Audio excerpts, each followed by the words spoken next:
அவர் வரும்பொழுது அவர் என்ன செய்கிறார்? நமக்குள்ளே பரிசுத்தத்தை அனுப்புகிறார். அவர் எப்படி வருகிறார்? நியாயத்தின் ஆவியாயும் சுட்டரிப்பின் ஆவியாயும் வருகிறார். அவர் நியாயத்தின் ஆவியாயும் சுட்டரிப்பின் ஆவியாயும். சில நேரங்களில் சில விசுவாசிகளுக்குள்ள, சில ரட்சிக்கப்பட்ட தெய்வ ஜனத்துக்குள்ள, மனம் திரும்பினவர்களுக்குள்ள சில காரியங்களை விட முடியாமல் இருக்கும்.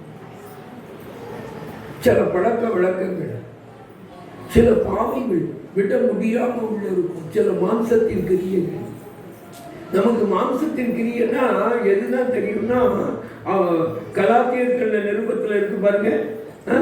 எனது விபச்சாரம், வேசித்தனம், அசுத்தம், காம விகாரம், விக்கிரக ஆராதனை, பில்லி சூனியம். இதுவரை மனப்பாடமா தெரியும். ஆனா அதுக்கு பிறகு இருக்கு பாருங்க, என்னது? அது எப்படி இருக்கு? பன்மையில் இருக்கு. இதுவரை உள்ளது ஒருமையில் இருக்கு. இதுக்கு பிறகு உள்ளது எப்படி இருக்கு? பகைகள். அடுத்து விரோதங்கள், வைராக்கியங்கள், கோபங்கள், சண்டைகள், பிரிவினைகள், மார்க்க பேதங்கள், பொறாமைகள்,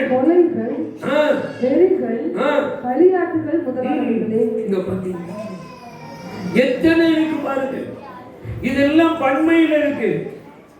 பன்மையில் இருக்கு. சண்டைகள், மாமியார் சண்டை, சக்கலத்தை சண்டை, வேற என்ன சண்டை? கணவன் மனைவி சண்டை, வேற என்ன சண்டை? சண்டைகள். மீதி சண்டைகள்லாம் நீங்க போட்டுக்கங்க, நியாயம் போட்டு பட்டியலை போட்டுக்கிட்டே இருப்பாங்க. பிரிவினைகள். ஒரே வீட்டுக்குள்ளதான் இருப்பாங்க, ரெண்டு சமையல் நடக்கும். மாமியார் ஒரு சமையல், மருமகள் ஒரு சமையல். கிச்சன் இத்தனை மணியிலிருந்து இத்தனை மணி வரை யாருக்கு? மாமியாருக்கு. இத்தனை மணியிலிருந்து இத்தனை மணி வரை யாருக்கு? பிரிவினைகள்.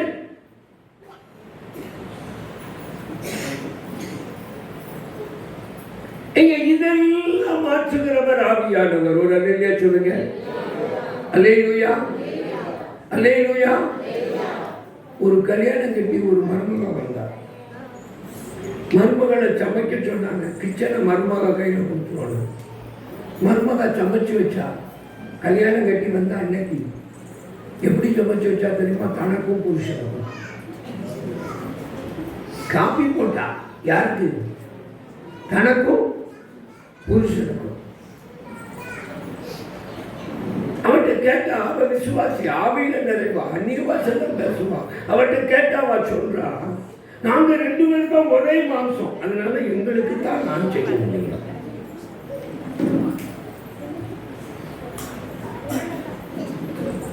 கொஞ்சம் யோசித்து பாருங்க.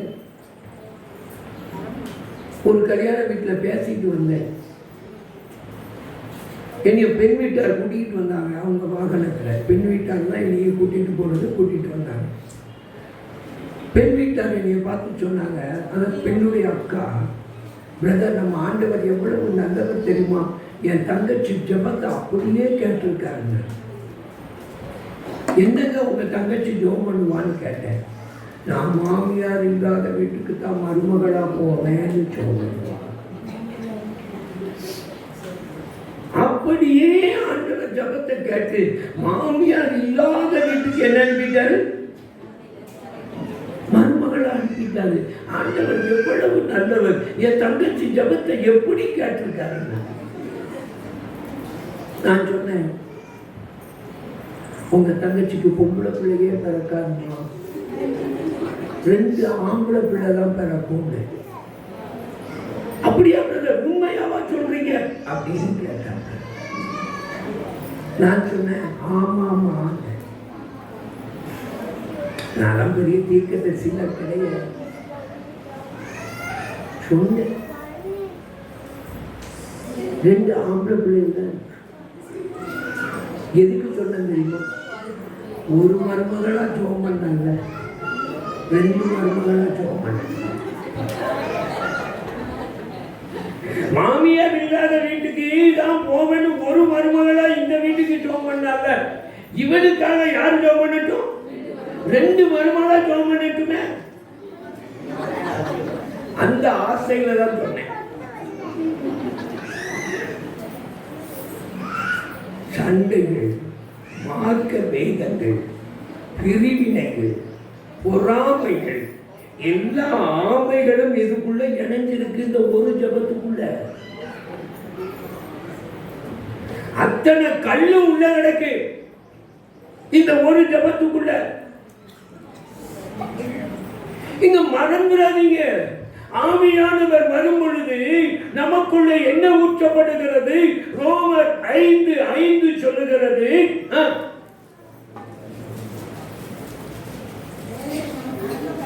நமக்கு அருளப்பட்ட பரிசுத்த ஆவியினாலே தேவ அன்பு நம்முடைய இருதயங்களில்.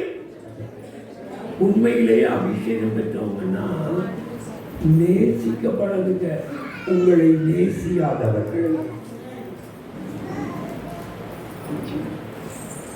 எனக்கும் என் வீட்டுக்காருக்கு தான் காப்பி போடுவேன்னு சொல்லாதீங்க.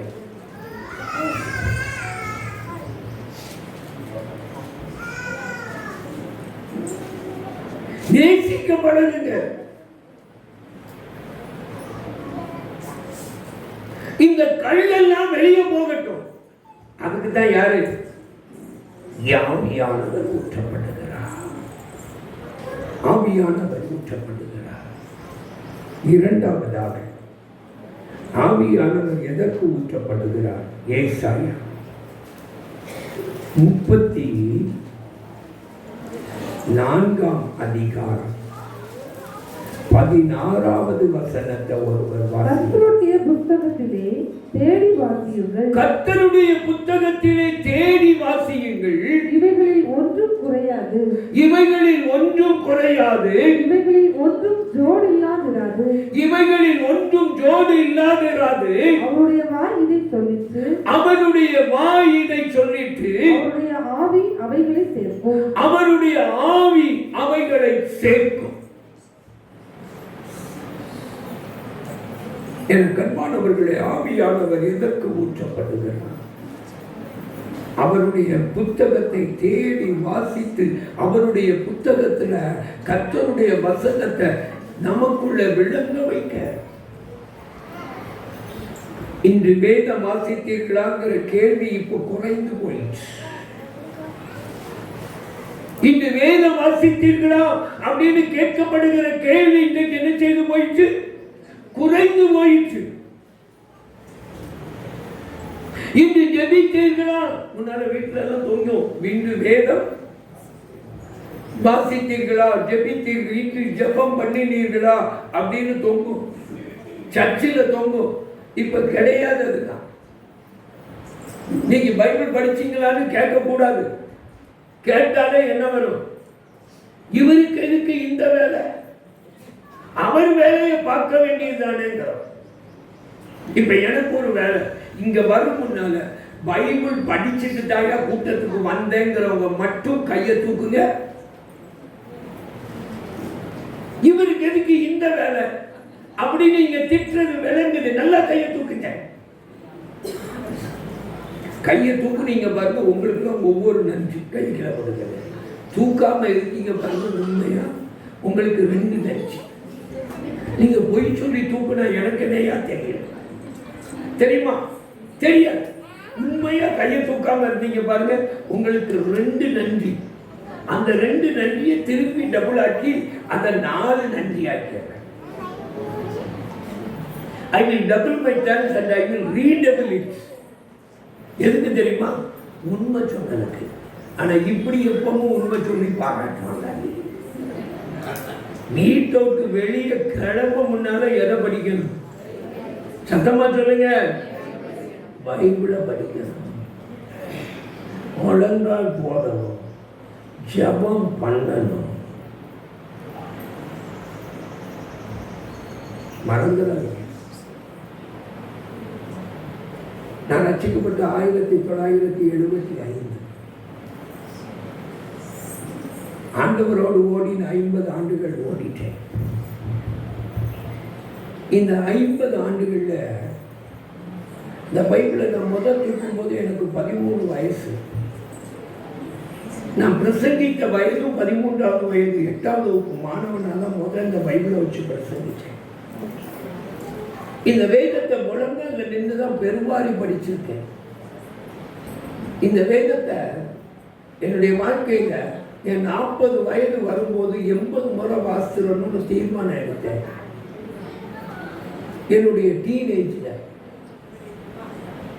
யாருடைய வாழ்க்கை, ஜார்ஜ் முல்லருடைய வாழ்க்கை வரலாறு வாசித்த போது இந்த தீர்மானத்தை எடுத்தேன்.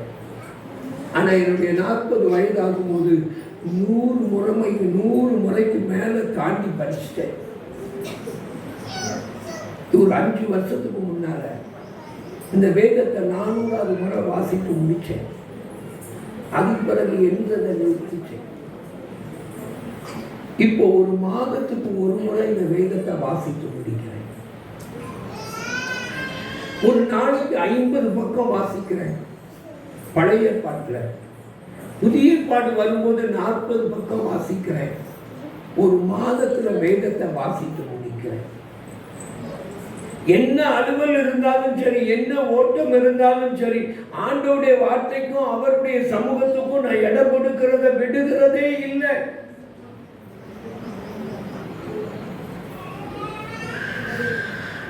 வேதம் உங்களுடைய வாழ்க்கையில இசையட்டும். விசுவாசி, நீ வேதத்தை விசுவாசி, வேதத்தை சுவாசி, வேதத்தை வாசி, இல்லைன்னா சி.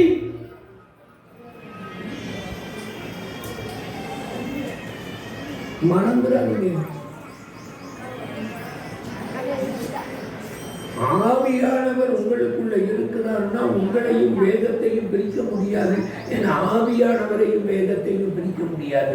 அவர் போதிக்கிறதே எங்கிருந்து தான் போதிப்பாரு? வேதத்துல. வேதத்துக்கு வெளியே ஆவியானவர் உன்னையும் போதிக்க மாட்டார். வேதத்துக்கு வெளியே ஒன்றையும் அவர் சொல்லித் தர மாட்டாரு. வேதத்தை நேசிக்காத, வேதத்தை ஆசிக்காத, வேதத்தை சுவாசிக்காத, வேதத்தை வாசிக்காத விசுவாசி அடச்சீனம். ஆவியானவர் அதற்குத்தான் நமக்குள்ள ஊற்றப்படுகிறார். அடுத்து ஏசாயா 10வது அதிகாரம் 27வது வசனத்தை பாருங்க. ஏசாயா அந்நாளில் உன் தோளில் நின்று அவன் சுமையும், உன் கழுத்தினின்று அவன் நுகமும் நீக்கப்படும். உன் கழுத்தினின்று அவன் நுகமும் நீக்கப்படும். அபிஷேகத்தினால் நுகம் முறிந்து போம். அபிஷேகத்தினால் நுகம். சில பைபிள்ல இப்படி இருக்கும், அபிஷேகத்தின் நுகம் முறிந்து போகும். யார் பைபிள்லயாவது இருக்கா? கையில் இருக்கிற பைபிள்ல அபிஷேகத்தின் நுகம்னு இருக்கா? இருக்கிறவங்க கை கொடுங்க. இது பழைய பிரிண்ட், அது எழுத்து பிழை. இப்ப புதிய பிரிண்ட்ல எப்படி வந்துட்டு அந்த எழுத்து பிழை, அச்சு பிழை திருத்தப்பட்டு அபிஷேகத்தினால் வந்துட்டு. ஆங்கிலத்துல by the anointing oil yoke shall be broken. அபிஷேகத்தினால் முகம் என்ன செய்யப்பட்டிருக்கும்? முறிக்கப்பட்டிருக்கும். ஆவியானவர் எதற்கு வருகிறார்? நம்முடைய வாழ்க்கையில் உள்ள நுகங்கள், வியாதியின் நுகம், பிசாசின் நுகம், மாம்சத்தின் நுகம், பொல்லாங்கனின் நுகம், இவைகளை எல்லாம் முறிக்கிறவராய் அவர் நமக்குள்ளே கடந்து வருகிறார். இந்த நுகங்கள் மட்டுமல்ல, சுயோங்கிற ஒரு நுகம். நான் எப்படிப்பட்ட நுகமாய் இருந்தாலும் சரி, ஆவியானவர் வரும் பொழுது அவைகள் முறிக்கப்பட்டு போகும். ஆவியானவர் வரும்போது அவைகள் முறிக்கப்பட்டு போகும். நான் கால்வரி பள்ளிக்கூடத்தில் படிக்கும் போது ஒரு மாணவன், அவனுக்கு கொன்னவன் ரட்சிக்கப்பட்டிருந்தான். அவனால் என்ன செய்ய முடியாதுன்னா வேகமா பேச முடியாது, திக்கி திக்கி பேசுவான். ஆனா அந்த பள்ளி மாணவர்கள் மத்தியில் 1980 80வது வருஷத்துல நான் 12வது வகுப்பு படிக்கிற நாட்கள் எங்க பள்ளிக்கூடத்தில் அநேக மாணவர்களை ஆண்டவர் அபிஷேகித்தார். எங்க ஜபக்குழுல அதுல இவனும் அபிஷேகம் பெற்றான். இவன் அபிஷேகம் பெற்ற போது என்ன நடந்ததுன்னா, அவன் கொன்ன வாய்ப்பு போயிட்டு தெளிவா பேச ஆரம்பிச்சிட்டான். ஒரு மாணவனுக்கு கழுத்து இப்படியே திரும்பி இருக்கும், அவன் உடலை இப்படியே தான் திருப்புவான். யாரை பார்க்கறனாலும் எப்படிதான் திரும்ப, அவன் கழுத்தை இப்படி நம்மளை போல திருப்ப முடியாது, இப்படிதான் திரும்பி இருக்கும்.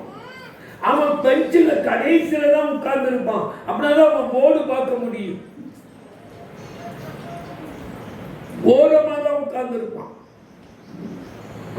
ஆண்டவர் அபிஷேகித்தார், அவன் கழுத்து நேராயிடுச்சு. அபிஷேகத்தினால் முகம் என்ன செய்யும்? முறிந்து போகும். மருத்துவத்தால முடியாதவைகள் எதால முடியும்? அபிஷேகத்தினால் முடியும். அபிஷேகத்தினால் முடியும். நிறைய உதாரணங்களை சொல்லலாம். உங்க வாழ்க்கையில முடியாது என்று இருக்கிறவைகளை எல்லாம் அவருடைய அபிஷேகம் என்ன செய்யும்? மாற்றும். கடைசியாக ஏசாயா 32ஆம் அதிகாரம் 15வது வசனம். உன்னதத்திலிருந்து நம்மேல் ஆவி ஊற்றப்படும் மட்டும், நம்மேல் ஆவி ஊற்றப்படும் மட்டும் அப்படியே இருக்கும், அப்படியே இருக்கும். அப்பொழுது வனாந்திரம் செழிப்பான வயல்வெளியாகும், வனாந்திரம் செழிப்பான வயல்வெளியாகும், செழிப்பான வயல்வெளி காடாக எண்ணப்படும், செழிப்பான வயல்வெளி காடாக எண்ணப்படும். உன்னதத்திலிருந்து ஆவி ஊற்றப்படும் மட்டும். இன்னைக்கு நம்ம வாழ்க்கையில செழிப்பா தெரிகிறது, செழிப்பாவே தெரியும். இன்றைக்கு நம்ம வாழ்க்கையில வனாந்திரமாய் தெரிகிறது, வனாந்திரமா தெரியும். நான் ரட்சிக்கப்பட்டு உடனே ஊழியத்தை ஆரம்பிச்சிட்டேன். 13 வயதிலேயே ஊழியத்தை ஆரம்பிச்சிட்டேன்.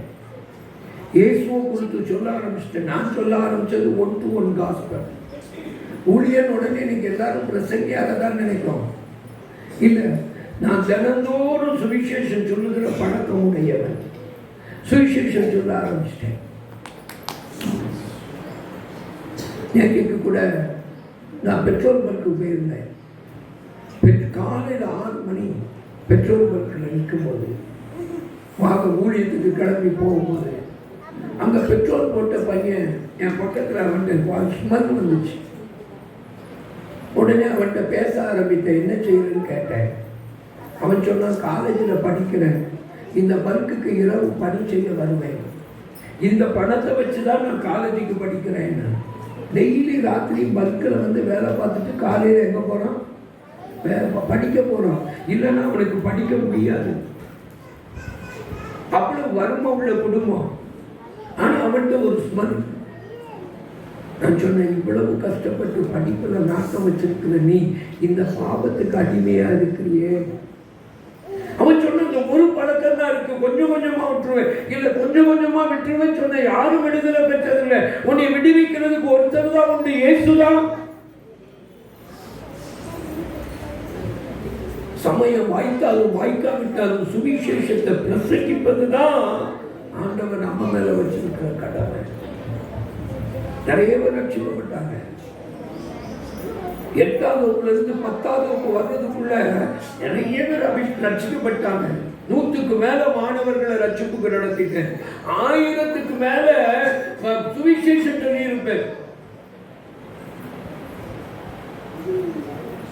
என் கூட படிச்ச ஒரு மாணவன் கூட, ஒரு மாணவி கூட, எனக்கு பாடம் எடுத்த ஒரு ஆசிரியர் கூட எனக்கு விரல் நீட்டி நீ எனக்கு சுவிசேஷத்தை சொல்லலன்னு சுட்டி காட்ட முடியாது.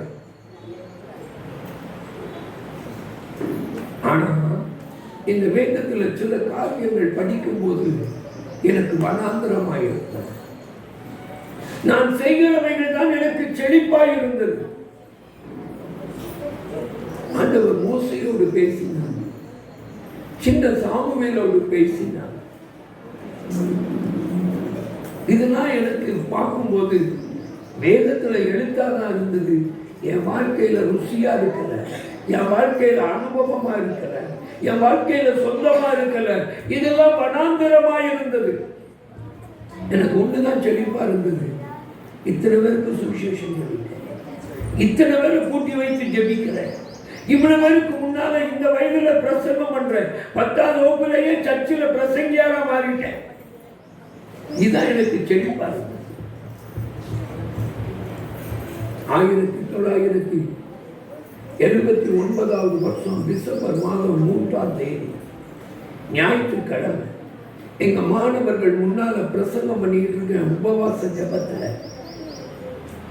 கால்கள் பள்ளிக்கூடத்துல பிரசங்கம் பண்ணிட்டு இருக்கும்போது ஆவியானவர் என்னை நிரப்பினார்.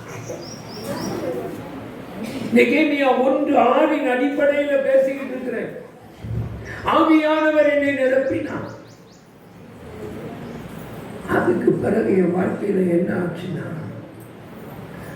ஆண்டவர் மோசையோடு பேசினார் அப்படிங்கிறது என் வாழ்க்கையில இதாயிடுச்சுன்னா, வனாந்திர வாழ்க்கையில செழிப்பான வயல்வெளி ஆயிடுச்சு. மோசையோடு பேசினவர் என்னோடு பேசுகிறத கேட்டேன். என்ற சுவிசேஷம் சொல்லுகிறவர்களுக்கு நான் சுவிசேஷம் சொல்லுவேன். எப்படி சொல்லுவேன்னா, செத்தவங்க பேர் பட்டியலெல்லாம் பேப்பர்ல படிச்சுட்டு வருவேன். இன்னைக்கு இவன் தற்கொலை பண்ணி செத்தா, இன்னைக்கு இவன் விட்டுப்பட்டு செத்தா, இன்னைக்கு இவனை கொலை பண்ணாங்க, இன்னைக்கு சவு கடிச்சு இவா செத்தா, இதெல்லாம் மனப்பாடம் பண்ணிட்டு வந்துடுவேன் தினத்தந்தி பேப்பர்ல. சுவிசேஷம் சொல்றவங்களுக்கு சொல்லுவேன், இன்னைக்கு இந்த ஊர்ல இந்த வயசு இந்த ஆளு தற்கொலை பண்ணி செத்துருக்கான், நீ எப்படி சாவணும்? ஒழுங்கா சாவணும்னா இயேசுவை ஏற்றுக்கோ. அவனை மாதிரி சாவணும்னா இப்படியே இரு. அப்படி பாப்பா, ஆமா உண்மைதான் சொல்றேன். இப்படிதான் சுவிசேஷம் சொல்றேன். சோபாடு ஊற்றி செத்தனே செத்தா சினிமா நடிகர் எப்படி தற்கொலை பண்ணி செத்தா. அவ செத்த போது ஒரு 2 பக்கத்துக்கு தற்கொலை பண்ணி எத்தனை பேர் சாவறாங்க, என்ன வயசுல சாவறாங்க, எப்படி ஏன் சாவறாங்கன்னு எழுதிருந்துச்சு. அத்தனை மனப்பாடம் பண்ணிட்டேன். பார்க்கிறவங்களுக்கு எல்லாம் சோபா எப்படி செத்தா தெரியுமா? நீ எப்படி சாவ விரும்புற? ஒருத்தனும் அடிக்காம விட்டா அடிப்பேன் நினைக்கிறேன். ஆண்டவனுடைய கிருபை பாதுகாத்திருக்கு. அடி வாங்காம பாதுகாத்திருக்கு. இப்படிதான் சொல்லிட்டு இருந்தேன். இது எனக்கு பெருசா தெரிஞ்சிச்சு. ஆனா இயேசுவை ஏற்றுக்கொண்ட போது, சுவிசேஷம் சொல்லும் போது, ஒரு மாணவன் தான் ஜோமனுக்கு சுவிசேஷம் சொன்னான்ட்ட. அவன் சொன்னான், எனக்கு கண்ணுல பார்வை மங்கிக்கிட்டே போகுது, என் கண்ணு பார்வை நல்லா தெரியறதுக்கு ஜோம் பண்ணா. ஆண்டவர் சொன்னார், அவன்கிட்ட இதை சொல்லு, அவன் இந்த பாவத்துக்கு அடிமையா இருக்கிறான், இந்த பாவம் தான் அவன் கண் பார்வையை மங்க வைக்குது, அவனுக்கு சொல்லு. ஆண்டவர் சொன்னதை சொன்னேன். அதே இடத்துல ஆட ஆரம்பிச்சிட்டான். இது எப்படி உனக்கு தெரியும்?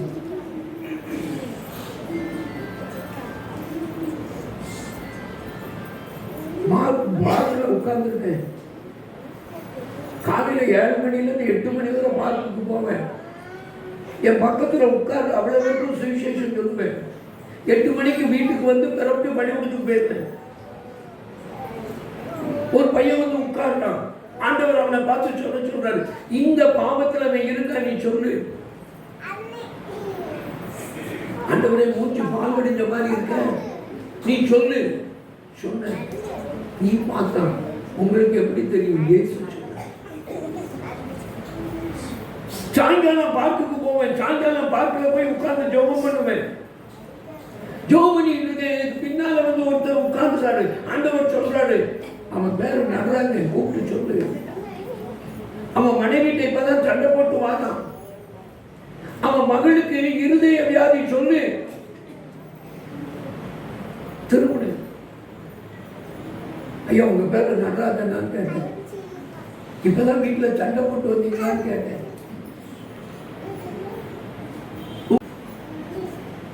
தம்பி, இது உனக்கு எப்படி தெரியும்? இயேசு சொன்னார், சுவிசேஷம் சொன்ன வீட்டுக்கே கூட்டிட்டு போயிட்டாரு. கறிக்களம் அவர் வீடு, அவர் கறிக்களத்துல வேலை பார்த்தாரு. நிலக்கரி இறக்குமதி பண்ற இடத்துல அவர் வீடு இருக்கு. குளிச்சு போட்டிருக்கிற இடத்துல அங்க குடிசையில இருக்காரு. அவர் வீடு கறிக்களத்துல இருக்கு. கறிக்களத்துக்கே கூட்டிட்டு போயிட்டாரு.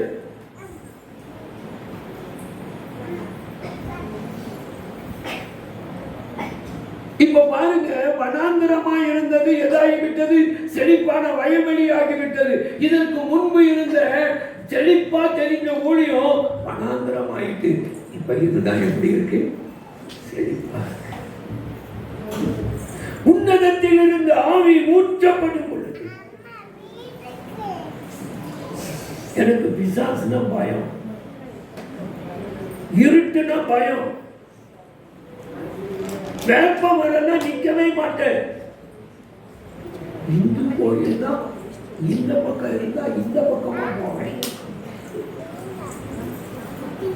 திடீர்னு என் கூப்பிட வாரான் என் ஃப்ரெண்டு, எவ்வளோ ஆண்டவரை ஏற்றுக்கொண்டு அபிஷேகம் பெற்றாங்க. எங்க அண்ணனுக்கு பேய் பிடிச்சிருக்கு, ஜோமனுங்க. போகலன்னா நம்ப மாட்டான். சைக்கிளை இரவல் வாங்கின பள்ளிக்கூடத்தில் ஆசிரியர்கிட்ட பைபிளை பின்னால வச்சேன். பைபிள்ல ஒரு கை, சைக்கிள்ல ஒரு கை, ஒத்த கையில சைக்கிள் ஓட்டிக்கிட்டே போறேன். ஆண்டவரை கைவிட்டுறாதீர்கள், கைவிட்டுறாதீர்கள். ஆடிக்கிட்டு இருக்கான்னு கூப்பிட்டுருக்கான். போயிருக்கேன். அவங்க அம்மா சொன்னாங்க, ஐயா தூங்கிட்டான், எழுப்பிடாதையா. நான் ஏன் எழுப்ப போறேன்? ஆண்டவர் எவ்வளவு உதவி செய்தவனை தூங்க வச்சுட்டாரு. எழுப்பவே மாட்டேன்னு சொல்லிட்டு அவன் கட்டில இந்த பக்கம் படுத்திருக்கான். நான் இந்த வாரமா முழங்கால் போட்டு அன்பின் ஆண்டவரே என்ன முழிச்சிட்டான். ஆடிவா நல்லா ஆடிட்டான்.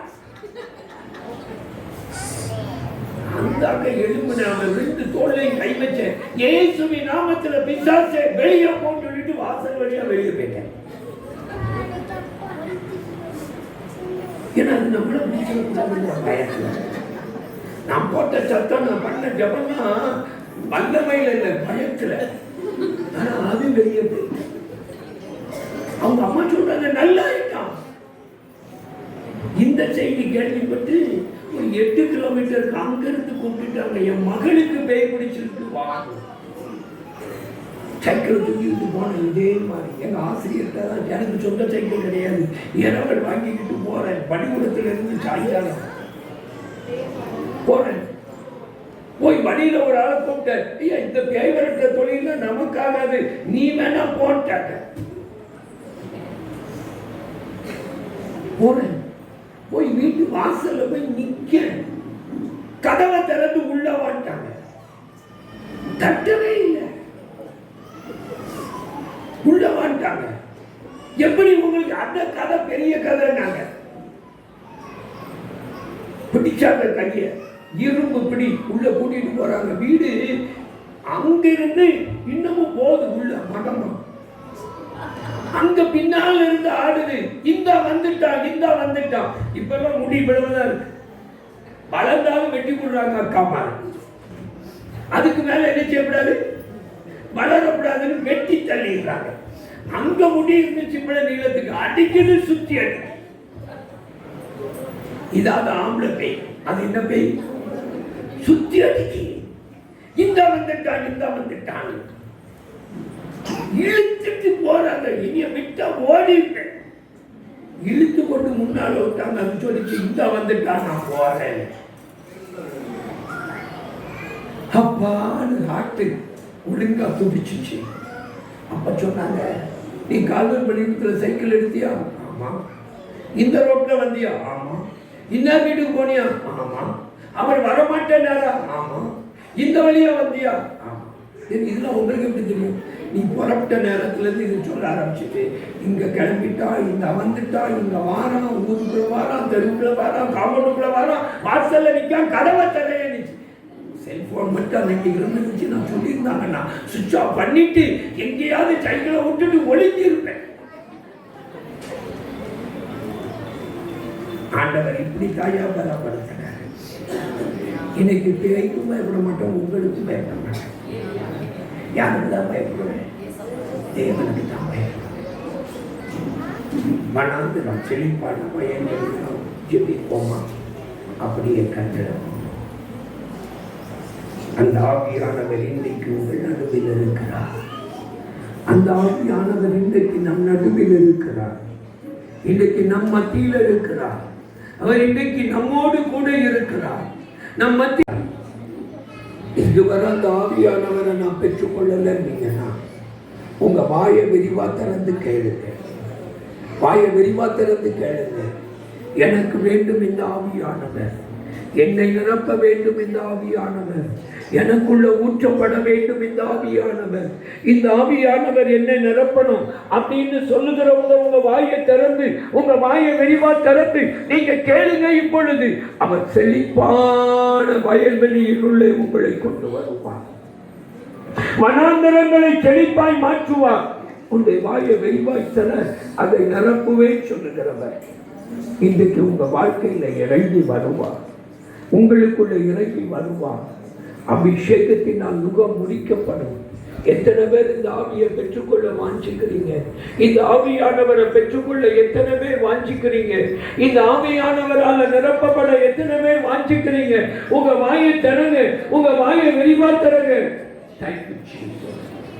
இன்னமும் அந்த அபிஷேகத்துல வளரணும், இந்த அபிஷேகத்துல பெருகணும், இந்த கிருபையில நான் வளரணும்.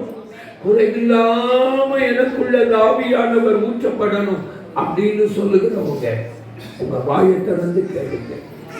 இதுவரை பெற்றுக்கொள்ளாதவங்க யாரும் இருந்தீங்கன்னா உங்க முழங்கால படியிட்டு ஆண்டவருடைய முகத்தை நோக்கி பாருங்க, பார்ப்போம். முடிந்தவங்க, நான் பெற்றுக்கொள்ளாதவங்க, வாஞ்சிக்கிறவங்க இப்ப கேளுங்க. உங்க முழங்கால ஊன்றி அவன்கிட்ட கேளுங்க, எனக்கு வேண்டுமாண்டவரே. உங்க வாயை திறந்து கேளுங்க, எனக்கு வேண்டுமாண்டவரே, என்னை நிரப்பும் ஆண்டவரே. Thank you Jesus, thank you Jesus, thank you Jesus. எனக்கு வேண்டும் இந்த ஆவியானவர், என்னை நிரப்ப வேண்டும் இந்த ஆவியானவர். கேட்கிறீங்களா? வாயை திறந்து கேட்கிறீங்களா? வாயை விரிவா திறந்து கேட்கிறீங்களா? கேளுங்க, கேளுங்க. நீங்க நிறைவாய் இருக்கும்படி பெற்றுக்கொள்ள போகிறீர்கள். இப்பொழுது பெற்றுக்கொள்ள போகிறீர்கள். ஆவியானவர் உங்களுக்கு ஊற்றப்பட போகிறார். ஆவியானவர் உங்க நடுவில் இருக்கிறார், உங்க மத்தியில இருக்கிறார், உங்க நடுவில் இருக்கிறார், உங்க மத்தியில இருக்கிறார். இப்ப கேளுங்க, கேளுங்க. ஒரு சிலர் அவர் தொடுகிறத பார்க்கிறேன், ஒரு சிலரை கொடுக்கிறத பார்க்கிறேன். அவர் ஒரு சிலரை இல்ல, மாம்சமான யாவரையும் நிரப்புகிறவர், மாம்சமான யாவரையும் அபிஷேகிக்கிறவர், மாம்சமான யாவரையும் ஊற்றப்படுகிற ஆவியானவர்.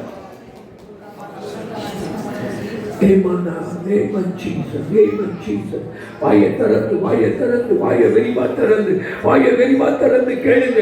வாயை விரிவாய் தர அதை நான் நிரப்புவேன் என்று சொன்னவர், வாயை விரிவாய் தர அதை நான் நிரப்புவேன் என்று சொன்னவர் இப்பொழுது உங்களை நிரப்ப கடந்து வந்திருக்கிறார். உங்கள் மத்தியில இறங்கி வந்திருக்கிறார். உங்கள் நடுவில் இறங்கி வந்திருக்கிறார். உங்கள் மத்தியில இறங்கி வந்திருக்கிறார். உங்களை நிரப்பும்படியார், உங்களை ஆண்டு கொள்ளும்படியார், உங்களை அபிஷேகிக்கும்படியார்.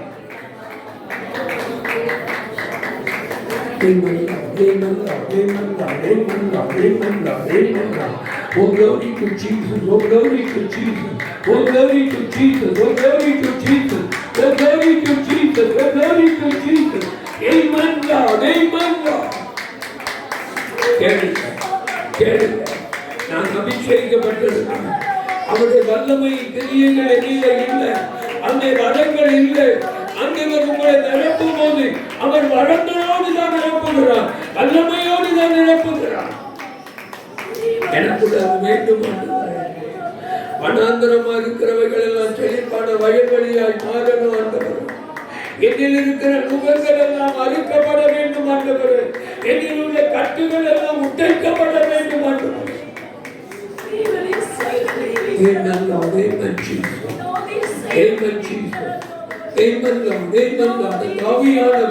அந்த ஆவியானவர், அந்த ஆவியானவர் உங்கள் மத்தியில் அசைவாடுகிறார். வாயை வெளிவாத்துறங்க, வாயை வெளிவாத்துறங்க, இந்த வாயை வெளிவாத்துறங்க. நீங்க ஒரு நிரப்பப்படுவீர்கள். அவர் உங்களை அபிஷேகிக்கிறார், அவர் உங்களை நிரப்புகிறார்.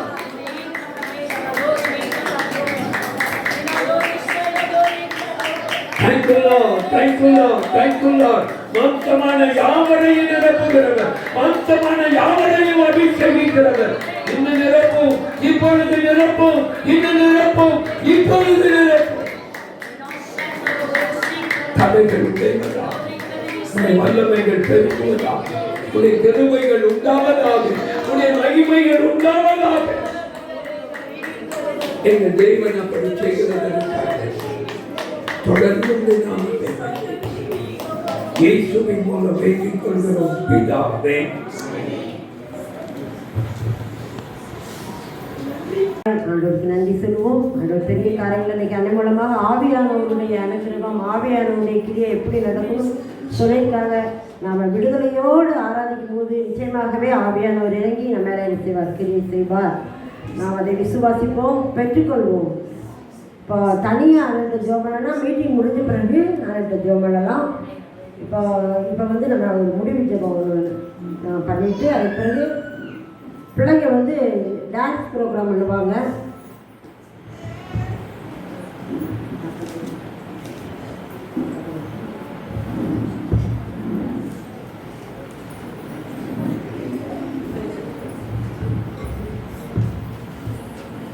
ஆண்டவருக்கு நன்றி. ஒரு சில ஜெபம் பண்ணி முடிச்சுட்டு அதுக்கு பிறகு நீங்கள் சாப்பிட போடுங்க, சாப்பிட்டு வந்துடுங்க. ஏன்னா ப்ரோக்ராம் இருக்குது, பிள்ளைங்க சில பிள்ளைங்க டான்ஸ் ப்ரோக்ராம் பண்ண வேண்டி இருக்குது. அதில் நேராகவும் கொஞ்சம் முடியும். நன்றியோடு துதிக்கிறேன் துதிக்கிறேன் துதிக்கிறேன் அப்பா, சோஸ்தரிக்கிறேன் சோஸ்தரிக்கிறேன் சோஸ்தரிக்கிறேன்ப்பா. நேரத்தில் உள்ளவரே அதன் மூலமாக ஆவியானவருடைய அனுக்கிரகம் கிரியை எப்படி நடக்குதுன்னு சொல்லி எங்களுக்கு கற்றுக் கொடுத்துருக்கீங்க. நாங்கள் அன்பில் பெருகுன்னு சொல்லிருக்கீங்க, பரிசுத்தில் பெருகுன்னு சொல்லிருக்கீங்கப்பா. இந்த வார்த்தைகளை கீழ்ப்படியும் நல்ல இதயத்தை எங்களுக்கு கொடுத்து அதோட நாள் முதல் அதை நாங்கள் பெற்றுக்கொள்ளும்படியாக வாஞ்சா இருக்கிறவங்க எல்லாரும் பெற்றுக்கொள்வாங்கன்னு சொல்லியிருக்கீங்களப்பா. அந்த வார்த்தையின்படி நிரப்பி நடத்துகிறபடியா நன்றியோடு துதிக்கிறோம் துதிக்கிறோம். இந்த வேளையில் ஆண்டவரை வந்து கலந்து கொண்ட அனைவருக்காகவும் நன்றி செலுத்துகிறேன் அப்பா. இன்னும் தொடர்ந்து நீர் பொறுப்பெடுத்துக் கொள்ளுங்க. நடைபெறுகிற ஒவ்வொரு ப்ரோக்ராமில் கூட இருந்து வழிநடத்துங்க, ஆசீர்வதிங்கப்பா. மக்கள் ஆண்டவரை உங்களுடைய கருத்தில் ஒப்புக்கொண்டிருக்கிறேன். நீர் நாளில் அழைத்துட்டு வந்த ஒவ்வொருவரையும் ஒவ்வொருவருடைய தலையின் மேல் ஆண்டவரை உடைய ஆவியானவர் அமரும்படியாக ஜெபிக்கிறோம். அப்படி செய்கிறபடியாக நன்றியோடு துதிக்கிறேன். பொறுப்படுத்திக் கொள்ளுங்க. மீடியான விலைகளை ஆசீர்வதிங்க. இயேசுவின் மூலம் ஜெபிக்கிறோம் தகப்பனே. ஆமென் ஆமென். அல்லேலூயா அல்லேலூயா. இன்னைக்கு அண்ணன் கொடுத்த செய்தி எல்லாரும்